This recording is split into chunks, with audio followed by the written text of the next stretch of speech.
I'm Jeff Day, Senior Editor of Woodworking Books for Rodale Press. And I'm here in the Rodale Editor's Shop with Bill Hilton, fellow editor, who happens to be our main router head. You know, I really enjoy woodworking. It's something I've done for a living. It's something I've taught others to do.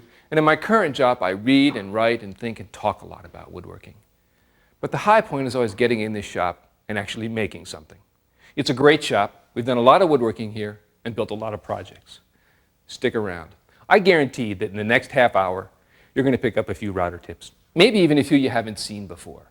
They're tips that we've picked up from some of the best woodworkers in the country, and plans for any of the jigs we use you'll see included in an insert in the video. But the main thing I think you'll see is that there are as many ways to solve woodworking problems as there are woodworkers. Me, for example, I like to keep things simple. Take these cabinet sides I just dadoed.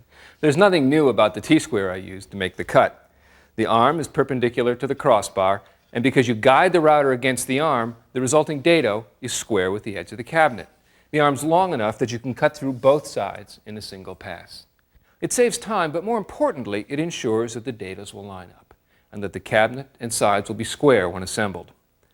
Unfortunately, locating a dado usually involves a lot of measuring. You have to know the exact distance from here to here in order to set the fence. And that usually involves some number like 3 7/64. It's not easy to remember, and it's not easy to lay out either. Let me show you how I set up this cut.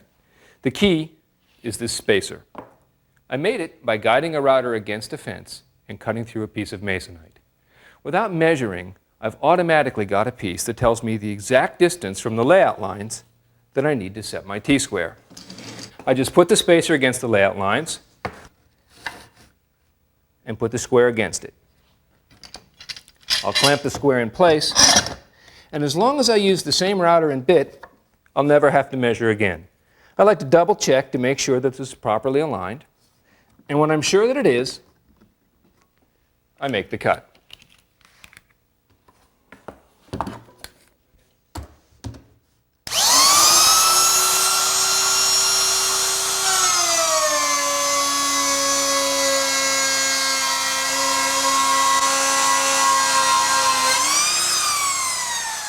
And when I finish, the groove is right where I want it to be. Don't be too sure about that, Jeff. Those router base plates can be pretty eccentric, you know.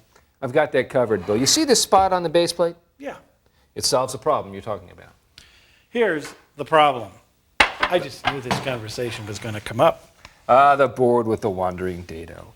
You guide a router along the fence to cut a groove, but as you can see, the groove wanders a little. In fact, Bill, this groove wanders a lot. Well, so I exaggerated the veer a little bit. I wanted the errancy to be perfectly evident. Okay, so the groove's not absolutely straight. Is something wrong with the fence? No. Something's wrong with the router's base plate. It isn't perfectly centered on the router. In this case, it was really eccentric. If you turn the router as you're guiding it against the fence, you can force the bit away from it.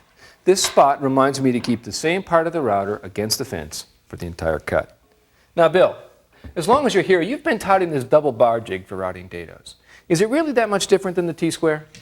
Well, Jeff, I do use a T-square, but I think this jig is easy to set up and more versatile. I use only this router with it and only with a 1/2-inch bit. Yet I can adjust this jig to cut grooves and dados up to about 1.25 inches wide. Great. I've got a couple more grooves to route. Do you mind if we give this a try? Be my guest. I see that you have the sides lined up with the tops flush. Now, measure and mark just the top of each dado. All you need is a tick mark. Okay. Now, these two crossbars are perfectly perpendicular to this fixed fence. When either crossbar is tight against the edge of the workpiece, this fence will be at right angles to that edge. Now, how do we align the jig? The trick is this notch routed in the crossbar. Because I always use the same router and bit with this jig, that notch tells me how close to the fixed fence one edge of the dado will be. Just align the edge of the notch with your tick mark. If you're going to cut wider than a 1/2 inch, the extra width will always be toward the movable fence. Okay. Let me clamp this in place. Okay. There we go. Set. Now, we're almost ready. We want a 3/4 inch dado here, but we're using a 1/2 inch bit. To get the data we want with the bit we're using, we need this second fence, and the distance between the two fences must equal the diameter of the base plate plus 1/4 inch. I use this plywood spacer to set the fences. I see. You slip it between the two fences, slide the loose one up against it. That's right. Slick. Yeah, it is, isn't it?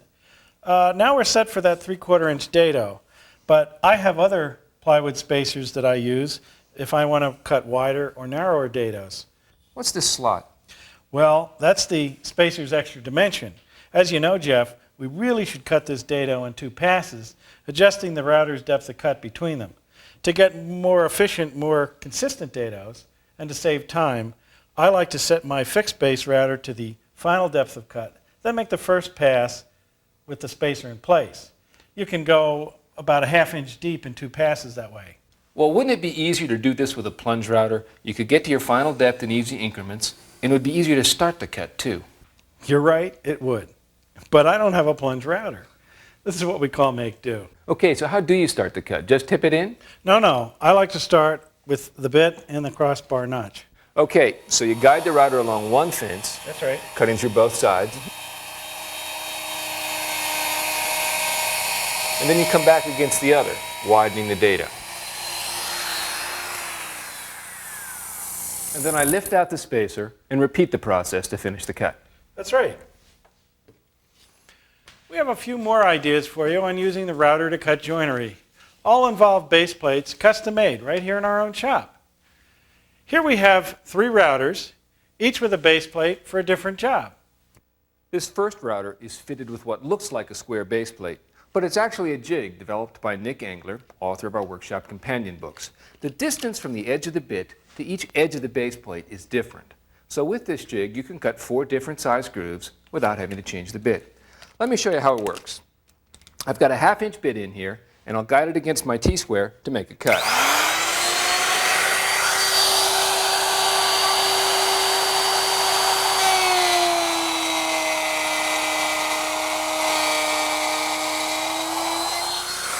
Now I'll take the side marked plus 1/8 and put it against the pin.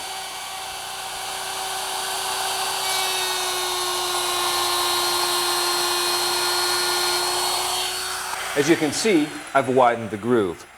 We've set this base up so that you can change the width of cut in easy 1/16 inch increments. It's perfect for cutting those odd-sized grooves. This second router has a bigger base plate whose purpose is probably evident. It's a homemade edge guide. One of the biggest complaints I have is about the crummy edge guides that come with otherwise great routers. What usually happens is these set screws vibrate loose and the guide slowly slides away from the position you've set. You don't notice it, and your work's ruined. Well, on this guide, these knobs won't vibrate loose. It's got a good bearing surface, long, deep, and it's well waxed. I can adjust this guide from a position tangent to the bit out to one about 10 inches away. With this guide, I can make a straight bit, cut a rabbet, or cut a groove. It all depends on where I lock the guide. Want to try biscuit joinery? Cut the slots with your router. This clear round base plate makes it easy. The hole in the base is the key. The nice thing about biscuit joinery is its simplicity. You mark the center of the slot, and then you cut it with a quick in and out motion of the tool. You could do the same thing with your router and slot cutter if biscuits were round. But biscuits aren't round, they're elliptical. So you have to move the router from side to side in order to cut the slot. The question is, how far? The answer is from one side of the bit hole to the other. Okay, I'll just mark the center of my slot here on the board.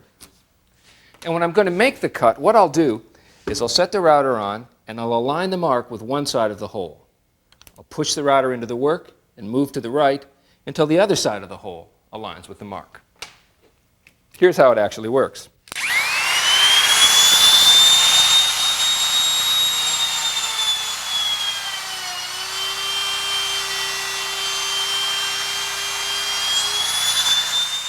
Done. I've just routed a slot perfect for a size 20 biscuit.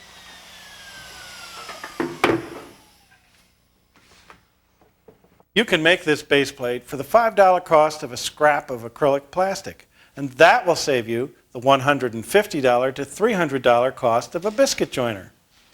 I see Fred's just come in from the prototyping shop. Let's go see what router table tricks we can pick up from him. Unlike Bill or me, Fred gets to spend most of his time here in the shop. He's the shop manager. Hey Fred, how you doing? Hi, Jeff. I've just got a couple of grooves to cut in these pieces of wood. There's already a 1/4-inch bit in the machine, so I'll be out of your way in a sec. Okay, great. See how easy it is for Fred to adjust the fence? The fence doesn't have to be parallel with the edges of the table. It just has to be the proper distance from the bit. When you need to change the setting, just unclamp one end and pivot. We usually use these vice grip C-clamps to set the fence. This knob here adjusts the distance between the jaws, and as long as you use the same table and the same fence, you'll never have to change the setting. Just grab the plier handles and squeeze. It's locked until you trip the lever. Fred's marking the outside edges of the bit on a piece of tape stuck to the table. He's already marked the beginning and the end of his cut on the edge of his stock. The proper feed direction for this cut is from Fred's right to his left, so he aligns the mark at the beginning of the cut with the appropriate mark on the table. He lowers the stock onto the bit, and when the end of cut marks align, he lifts it off the router and shuts off the machine. You're only doing one of these, Fred. Well, actually, two. If I were doing a whole stack of them, I'd use stop blocks on the fence. You can use scraps and just about any kind of clamp, but these work pretty direct. The hand screw actually becomes the stop. To set them up, I'd use the original cut piece, set it on my mark, and set a stop block for that position. Then I'd move to the finish mark and set a stop block at that position. Now I can take my second piece of wood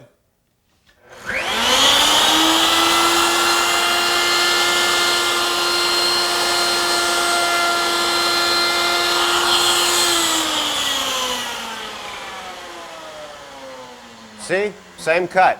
I've always liked stop blocks. I think they make the cut safer and take the chance of error out of the operation. Yeah, as long as you get them set right. If I were just doing a couple, I'd still just eyeball it mark to mark. But I know, you guys like to be more precise. Speaking of precise, Bob Moran, one of your editors, showed me a trick the other day that's really precise. I think you'd like it. Why don't you let me set that up on the other router table? Okay, great. We'll be right over. As you saw, it was darn useful to have the router mounted in a table. It was easy, quick, and safe for Fred to pass his stock across the bit. Now, if you're saying to yourself that it's easy to have a router mounted in a table in a shop like ours where we've got an extra one that we can leave there, let me offer you a couple of suggestions. If you've got a fixed base router, buy an extra base and hang it in the table. When you need to switch operations, just pull the router out of one base and slip it in the other. If you've got a plunge router, attach a mounting plate to it, and you can hang the mounting plate in the table. When you need to switch from handheld to handheld operations, just lift out the router and the base, and if you keep the base as small as possible, you'll find the extra size doesn't get in the way and can sometimes be quite useful. If you're thinking about building a router table of your own, here are some design considerations. Mount the router towards the front of the table. Probably 80% of the work you do involves edge cuts, narrow stock, and the like. There's less than 12 inches of space between here and the bit, but it's plenty for most of the work you'll do, and you won't have to lean across the table to do it either. You can mount your fence along either edge or along the back of the work. You can even angle it if it suits the work you have to do. If you're going to do work that requires broad support, work from the back of the table and put the fence over here. Another real advantage to having the router in the front of the table is ease of adjustment. Notice that even though we've built a cabinet around the router, we haven't enclosed it entirely. Ease of adjustment is one reason, but good air ventilation is another. The router cools itself by pulling air in here and blowing it out around the collet. If you enclosed it entirely, these chips would get sucked up into the motor housing and possibly damage the router. It's not a good idea. Well, let's go see what Fred's up to. Fred, you ready? Yeah, Jeff. What I've got here is a setup for cutting sliding dovetails. This is the piece with the groove in it. I'm closing in on setting the fence to cut the tail. If I cut too much off the tail, it'll be loose and rattle around in the groove. So the trick is I've got to control the movement of the fence. In order to do that, I'm going to take a shim and I'm going to place it against the back of the fence. Then I'm going to clamp a block against it. I'll unclamp the fence, remove the shim, move the fence over, and reclamp it. I've just moved the fence, the thickness of that shim. Playing cards, business cards, pieces of paper all make good shims. If you want to move the fence a 1/16 of an inch, try a piece of Formica. I'll just take a cut off both sides of this piece in order to keep it centered.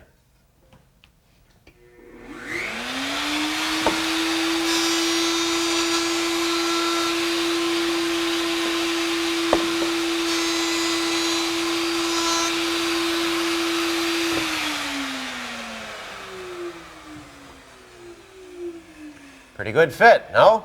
It's great, and this would work either way, wouldn't it? You put the shim and the block behind the fence to take a deeper cut, but you could put them in front of the fence to take a shallower cut.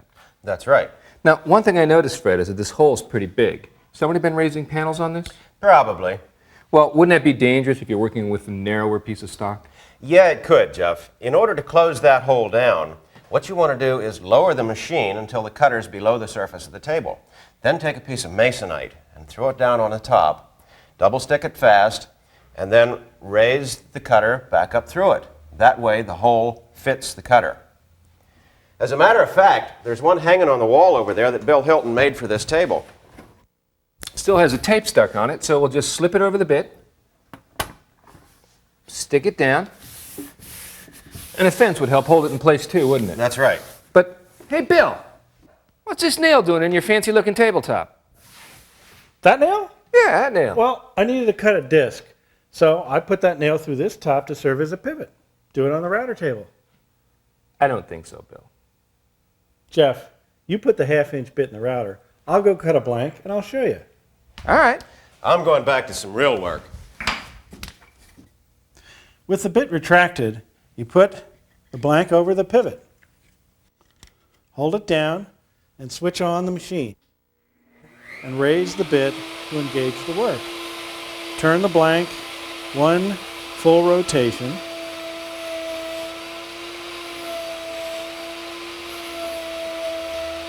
Raise the bit a little bit more and turn the blank again. Eventually, the bit comes through.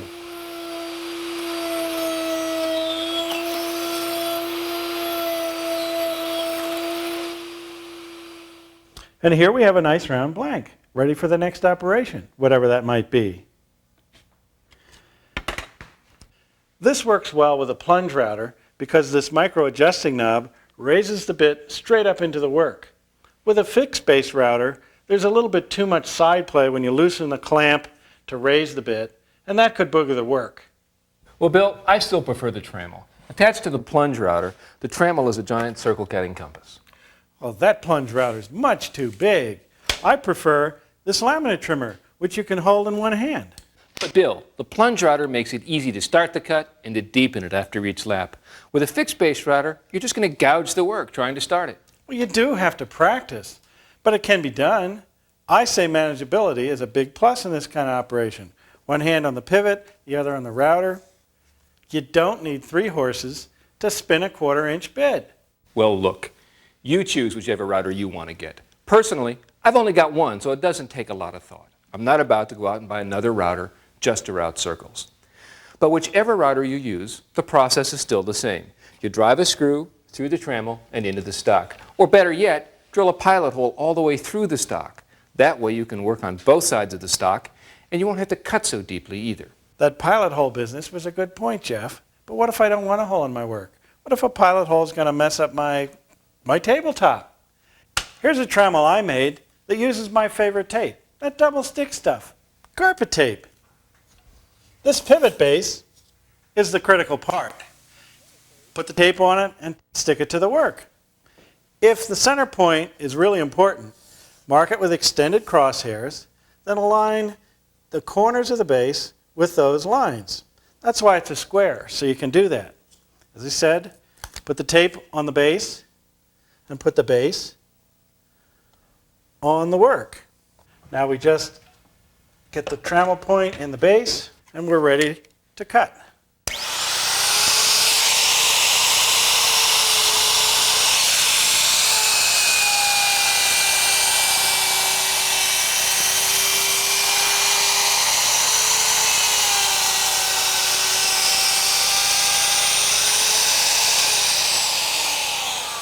As you see, Jeff, carpet tape holds pretty good. One negative about this setup, as with a router table approach, is that you can only work from one side of the blank. You do have that deep cut to make, but the tape's holding pretty good.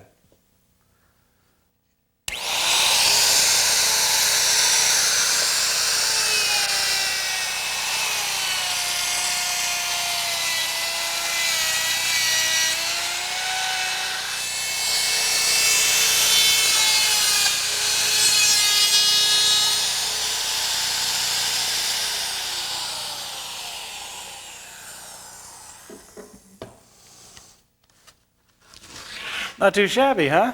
Not at all. And I like it a lot better than that router table thing. But I did notice you used the plunge router, Bill. Jeff, could I make one last suggestion? Sure. If you have a circle to cut that's smaller than the diameter of the router base plate, don't even bother with a trammel. Fred drills a hole in the factory base plate. See? Just fit the router over the pivot and turn. It's not flashy, but it works. Well, Bill, we have time for one last router secret. Yeah, and? It's got to be Moran's oval cutting machine. Epic. Bob came across this idea while he was thumbing through an old book on carpentry. Back in the 18th century, Benjamin Asher was telling carpenters how they could use this machine to draw ovals. Bob saw it and adapted it to the router. That's what Bob says anyway. To the rest of us, it bears a striking resemblance to the old BS grinder. When two keys attached to an arm travel through perpendicular slots, the arm traces out an oval. Grind all you want, Jeff. The jig is perfect for these oval tabletops I'm making, and that's not BS. Show us how this works, Bob. Well, Jeff, an oval is like a squash circle. It's longer than it is wide.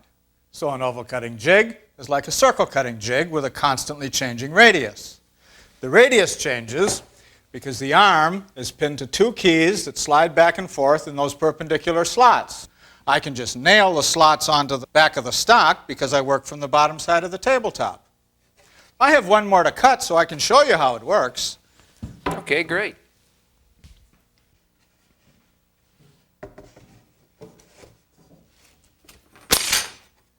First, you draw two center lines on the stock, one the long way and one the short way.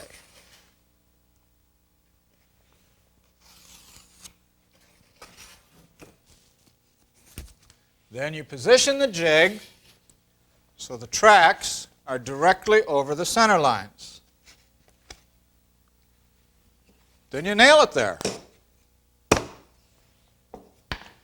To adjust the jig, you park the router at the end of one of the center lines, and run a screw through the arm into the key that's perpendicular to the arm. Then you move the router around to the end of the other center line,